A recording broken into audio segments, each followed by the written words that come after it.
Hello friends, welcome back to my channel Orindam's Miscellany. This is Orindam Shamadar. Well, as I have promised in my last video of irony, I will discuss today types of irony, thereby giving you the definitions and examples of it. নানান ধরনের type হয় আইরনির আন্ডারে, কিন্তু বলা যেতে পারে যে mainly situational irony, verbal irony, dramatic irony, এই তিনটেই বারে বারে আমাদের এনকাউন্টার করতে হয়। এছাড়া অনেক ধরনের আইরনি আছে, লাইক সক্রেটিক আইরনি, ওভারস্টেটমেন্ট, আন্ডারস্টেটমেন্ট, এগুলো অনেকটা আইরনির মধ্যেই পড়ে, যদিও পুরোপুরি তাদেরকে আইরনি বলা যায় না, তবে সক্রেটিক আইরনি অবশ্যই আইরনির মধ্যে পড়ে। এবং নানান ধরনের আরও টাইপস আছে, like irony of characters, irony of situation. এবার মেনলি আমাদের লাগে যেটা dramatic irony, irony of situation or situational irony, আর একটা হলো ভার্বাল আইরনি। এছাড়া থিমেটিক আইরনিও হয়, যেটা আমি বললাম অনেক রকম থাকে, কিন্তু আমরা আজকের বেসিক্যালি এই তিনটের ওপরই ফোকাস করব, বিকজ ফ্রিকুয়েন্টলি আমাদের এই তিনটের মধ্যেই এক্সামেও দেয়, বা এই তিনটে জানলেই মোটামুটিভাবে হয়ে যায়। তো চলো শুরু করা যাক by discussing the definition of verbal irony. To give the definition of verbal irony, I would say verbal irony occurs when a speaker speaks something which is contradictory to what he intends to say. Speaker যা বলতে চেয়েছিল ঠিক তার উল্টোটা বলল, সেটাকে verbal irony বলা হচ্ছে। এক্সাম্পল আমি বলে দিচ্ছি। প্রাইড অ্যান্ড প্রেজুডিস নামক একটা উপন্যাস রয়েছে, যেটা জেন অস্টিন লিখেছেন, খুব বিখ্যাত উপন্যাস। তো সেই উপন্যাসের শুরুই হচ্ছে একটা লাইন দিয়ে, it is a truth universally acknowledged that a single man in possession of a good fortune must be in want of a wife. আরেকবার বলছি, it is a truth universally acknowledged that a single man in possession of a good fortune must be in want of a wife. দেখো, এখানে যেটা gen Austin মিন করতে চেয়েছেন সেটা হচ্ছে just the opposite. অর্থাৎ a woman must be in search of a person or a man who is wealthy or rich, সেটা না বলে তার উল্টোটা বলা হলো, যাতে ইন্টেন্ডেড এফেক্টটা, দেখো আমি ভার্বাল আইরনির ক্ষেত্রে কি বললাম, যে স্পিকার যেটা বোঝাতে চেয়েছে তার উল্টোটা বলেছে, এখানেও ঠিক সেটাই হয়েছে। জেন অস্টিন বোঝাতে চেয়েছেন যে a woman must be in search of a person who is wealthy, who is rich, সেটা না বলে উনি জাস্ট উল্টোটা বলেছেন, যে ইট ইজ ইউনিভার্সালি অ্যাকনলেজড, এটা সর্বজন বিদিত, that a man in possession of a good fortune must be in want of a wife. যার প্রচণ্ড অর্থ রয়েছে, যে খুব অর্থশালী, সে নারীদের বা মহিলাদের সন্ধানে থাকেন। আসলে ঘটনাটা উল্টো ঘটে। তো এটা ভার্বাল আইরনির এক্সাম্পল। আমি এই ভিডিওতে যে ডেফিনেশন অ্যান্ড এক্সাম্পলগুলো দিচ্ছি, এগুলো আমার ব্লগে আমি অলরেডি আপলোড করে দিয়েছি, যার লিঙ্কটা আমি এই ভিডিওর ডেসক্রিপশন বক্সে দিয়ে দিচ্ছি। তোমরা সবাই যাও, ভিজিট করো, সমস্ত জিনিস ওখানে লিখিতভাবে রয়েছে তোমাদের সুবিধার্থে। Okay, let me give you another example from William Shakespeare's Julius Caesar play, or a play called Julius Caesar. I have given this example in my previous video, which is on irony. Yet I am giving this example once again, just to make you understand in the same example in the case of verbal irony. Well, in the funeral speech, Mark Antony repeatedly says one line, that Brutus is an honorable person. You all know that Brutus assassinated King Caesar. So Mark Antony repeatedly, বারবার ধরে যে লাইনটা তার স্পিচে বলছে, যে Brutus is an honourable person, দেখো বলতে চাইছে যে ব্রুটাস ইজ অনারেবল, কিন্তু মার্ক অ্যান্টনির যে ইন্টেনশন সেটা হচ্ছে to evoke the opposite reaction in the audience, অর্থাৎ to enrage the audience, to excite rage in audience against Brutus, who happens to be treacherous as he killed their king. তাই দেখো বারবার অপোজিটটা বলা হচ্ছে। ও কিন্তু এটা বলছে না ডাইরেক্টলি যে Brutus is the killer, the murderer, but ও বলছে অনেক রকম আর্গুমেন্টস দেখিয়ে, অনেক রকম যুক্তি দেখিয়ে, এমনভাবে বলছে যে এফেক্টটা আইরনিক্যাল। বাট বলছে অ্যাপারেন্টলি শুনে মনে হচ্ছে যে ও যেন ডিমান্ড করছে respect for the honourable person who is Brutus, কিন্তু ইন্টেন্ডেড এফেক্টটা just the opposite. He wants Brutus to face the to face the rage of the audience. আচ্ছা, এবার আমি নেক্সট এক্সাম্পলটায় যাই, যেটাকে বলা হচ্ছে সিচুয়েশনাল আয়রনি বা আয়রনি অফ সিচুয়েশন। কাকে বলে?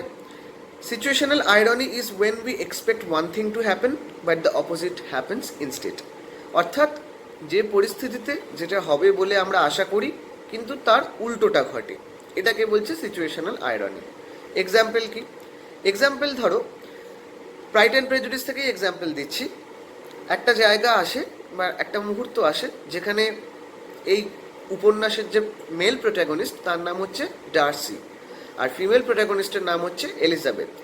আ moment comes when there occurred a ball dance party, and Darcy was asked to dance with Elizabeth. At that point of time, Darcy said that Elizabeth is tolerable but not handsome enough to dance with. ঠিক আছে, ওকে ঠিকঠাক সহ্য করে নেওয়া যায়, she is tolerable, but I cannot dance with the girl, she is not that handsome.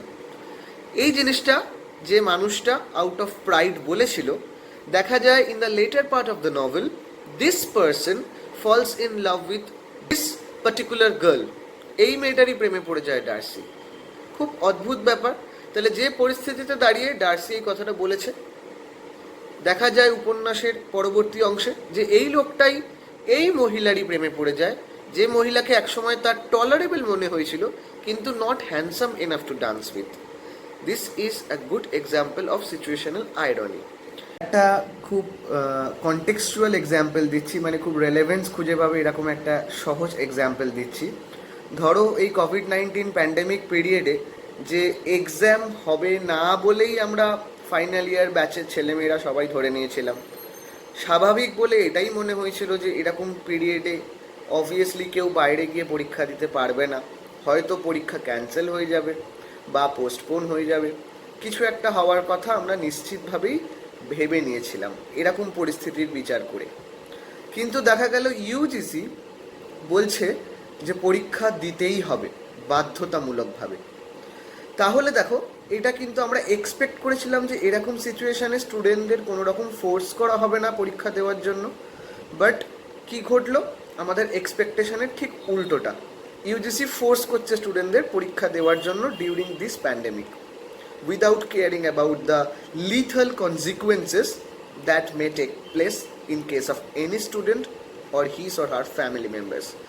যাই হোক, তা এই যে এক্সপেকটেশনের উল্টো কাজ হলো। আমরা এক্সপেক্ট করেছিলাম প্যান্ডেমিক পিরিয়ডে students will not be forced to give exam, but ultimately they are forced by the UGC. তো এই যে এক্সপেকটেশনে উল্টো ঘটনা ঘটলো in a particular situation that demands normal reactions from the authorities, but the reality is just the opposite. এইটা কিন্তু খুব সুন্দর একটা এক্সাম্পল অফ সিচুয়েশনাল আইরনি। এবার আমরা ড্রামাটিক আইরনি নিয়ে ডিসকাস করব। আইরনির ডেফিনেশনটা আমি আমার ব্লগে আপলোড করে দিয়েছি, Arindam's miscellany and arena of English language and literature, যার লিঙ্কটা আমার এই ভিডিও ডেসক্রিপশন বক্সে রয়েছে। তবুও তোমাদের সুবিধার্থে আমি একবার ডেফিনেশনটা রিড আউট করে দিচ্ছি এবং বুঝিয়ে দিচ্ছি যে আমি কী বোঝাতে চেয়েছি। Dramatic irony may be defined as the introduction of actions and situations or the use of words, the real significance of which is not realized by the other characters on the stage or by the speaker himself, but is realized by the audience or the readers. Sometimes the real significance of words, actions and situations is realized only at a later stage in the play, and hence what happens later on becomes an ironic comment on the earlier words and actions. It is also known as Sophoclean irony, since Sophocles, the eminent Greek dramatist, had made more intensive and frequent use of it in his plays than any other dramatist. Always remember that dramatic irony is retrospective in nature. That means the true significance of words and actions is not clear at the moment or for the time being during the present moment, but it becomes explicable only in the light of future events. অর্থাৎ retrospective মানে কি? Retrospective মানে হচ্ছে deliberate recalling of the past events, অর্থাৎ অতীতের স্মৃতিচারণ করে যখন তুমি কোনো সমীক্ষা করছো, আত্মসমীক্ষা করছো, সেটা রেট্রোস্পেক্টিভ। অর্থাৎ you are recalling the past events to consider something or someone or some event. তাহলে এখানে বলা হচ্ছে ড্রামাটিক আইরনি ইজ রেট্রোস্পেক্টিভ, মানে এফেক্টটা পরে গিয়ে বোঝা যায়। সি, ড্রামাটিক আইরনির ব্যাপারটা হচ্ছে যখন ধরো কোনো নাটক মঞ্চস্থ হচ্ছে, তো সেই নাটকে যে সমস্ত অ্যাক্টার্সরা অভিনয় করছেন তাদের সঙ্গে যে ঘটনাটা ঘটতে চলেছে, যে তাদের উপর যে ডিজাস্টারটা আসতে চলেছে, যে নেমেসিসটা তাদের ফেস করতে হবে, তাদের যে দুর্ভোগটা ফেস করতে হবে বা যে দুর্যোগটা তাদের উপর নেমে আসতে চলেছে, সেটা সম্পর্কে সেই মুহূর্তে তারা অ্যাওয়্যার নয় বা কনসিয়াস নয়, কিন্তু অডিয়েন্সরা কনসিয়াস, তারা এই ব্যাপারে সচেতন। তা আগে থেকে অডিয়েন্সরা জানতে পারছে যে তাদের সঙ্গে এটা ঘটতে চলেছে, কিন্তু ক্যারেক্টার্সরা সেই মুহূর্তে জানে না যে তাদের সঙ্গে কী ঘটতে চলেছে, কিন্তু পর মুহূর্তে বা পরবর্তী অংশে দেখা যাচ্ছে যে তাদের উপর গ্রেটার কিছু ডিজাস্টার নেমে আসছে। যেমন শেক্সপিয়ারের লেখা ম্যাকবেথ প্লেতে আমরা দেখতে পাচ্ছি যে কিং ডাঙ্কান যখন ম্যাকবেথের ক্যাসেল ভিজিট করতে যাচ্ছে তখন খুব ভালো ভালো কথা বলছে। কীরকম কথা বলছে? লাইক আমি পড়ে শোনাচ্ছি লাইনটা। This castle hath a pleasant seat. The air nimbly and sweetly recommends itself until our gentle senses. অর্থাৎ দুর্গটার বর্ণনা দিতে গিয়ে ডাঙ্কান বলছে যে খুব সুন্দর বাতাস বয়ে যাচ্ছে, খুব সুন্দরভাবে ডেকোরেশন করা রয়েছে, the castle has a pleasant seat and its beauty is appealing to our senses, যেটা বলছে যে nimbly and sweetly recommends itself until our gentle senses, তার পঞ্চ ইন্দ্রিয়কে অ্যাপিল করছে। কিন্তু ডাঙ্কান যে এত ভালো ভালো কথা বলছে, ডাঙ্কান জানে না যে ওই ক্যাসেলটাই শেষ পর্যন্ত তার মৃত্যুপুরী হয়ে দাঁড়াবে, ওখানেই ডাঙ্কানকে মার্ডার করা হবে। Macbeth will assassinate Duncan following the instructions of Lady Macbeth as well as his own internal desire to be the king. The desire was ignited by the witches. তো এখানে দেখা যাচ্ছে যে প্রথমে ডাঙ্কান ক্যাসেলে ঢুকতে গিয়ে ক্যাসেলের সুন্দর সুন্দর বর্ণনা দিচ্ছে, কিন্তু ডাঙ্কান জানে না যে যে ক্যাসেলের এত সুন্দর বর্ণনা সে দিচ্ছে পরে ওই ক্যাসেলেই তার মৃত্যু হবে বা তাকে মার্ডার করে দেওয়া হবে, তাকে অ্যাসাসিনেট করা হবে। ঢোকাকালীন ডাঙ্কান লেডি ম্যাকবেথকে বলবে দ্য মোস্ট কাইন্ড হোস্টেস, এরকম ভালো ভালো কথা বলবে, অথচ জানে না যে এই লেডি ম্যাকবেথ কিন্তু সাপের মতো বিষটা ঢেলে দেবে ম্যাকবেথের মাথায়। যদিও ম্যাকবেথের মনের ভেতরেও কিন্তু এই ইচ্ছেটা ছিল আগে থেকেই, লেডি ম্যাকবেথের বিষ ঢেলে দেওয়ার আগে থেকেই, যে ডাঙ্কানকে মারতে হবে বা ডাঙ্কানকে সরাতে পারলে তবেই সে রাজা হতে পারবে। কিন্তু দেখা যাচ্ছে যে ডাঙ্কান বোকা হয়ে যাচ্ছে, এরকম ভালো ভালো কথা ইনিশিয়ালি বলছে, বাট লেটার অন গিয়ে দেখা যাচ্ছে যে সেই ক্যাসেলেই লেডি ম্যাকবেথের ইনস্টিগেশনে ম্যাকবেথ ডাঙ্কানকে মার্ডার করছে। দেখো, ডাঙ্কান যদি আগে থেকে জানতো যে ওই দুর্গতে গেলে, ওই ক্যাসেলে গেলে হি উইল বি মার্ডার্ড, তাহলে কেউ কখনো ওই ক্যাসেলে যেত? বা ক্যাসেলে ঢোকাকালীন কখনো কি অত ভালো ভালো ডেসক্রিপশন দিত, অত সুন্দরভাবে ডেসক্রাইব করতো ক্যাসেলকে? কেউ কি নিজের মৃত্যুপুরীতে ঢোকার আগে কখনোই বলবে আহা হা কি সুন্দর মৃত্যুপুরী, কি দারুণ, এখানে গেলে আমি মরে যাব? অবশ্যই কেউ বলবে না। তো এখানেও ব্যাপারটা তাই হচ্ছে, রেট্রোস্পেক্টিভ এই সেন্সে যে পরে যখন দেখা যাচ্ছে যে ম্যাকবেথ ডাঙ্কানকে মেরে দিচ্ছে, যেটার ব্যাপারে অডিয়েন্স আগে থেকে অ্যাওয়্যার ছিল, কিন্তু ম্যাকবেথ বা ডাঙ্কানরা, মানে যেরকম ডেফিনেশনে বলা রয়েছে যে the characters remain unaware for the time being or during the present moment, but the audience have a beforehand knowledge about the upcoming events. So Duncan, being one of the characters on the stage, fails to understand that his disaster is awaiting him, and hence goes on to beautify the castle descriptions and give good compliments to Lady Macbeth. Had he been aware of his upcoming death beforehand, he wouldn't have said all these things. তো এইটা হলো dramatic আইরনির one of the sound examples. আজকের এইটুকুই রইল, যেহেতু আইরনির ডেফিনেশনটা আমি আগের দিনই আলোচনা করে দিয়েছি, তার টাইপসগুলো নিয়ে আমি আজকের একটু ডিসকাস করে দিলাম। নেক্সট ভিডিওতে আমি ইনুয়েন্ডো নিয়ে আলোচনা করব। So thank you for watching this video. Please like, share, comment and subscribe to my channel Arindam's miscellany. Do hit the bell icon so that you can get notified whenever my new videos come. We will continue discussing, defining exemplifying the rhetorical devices in my upcoming videos. So thank you for watching the video. Keep supporting me, keep loving me, keep visiting my blog.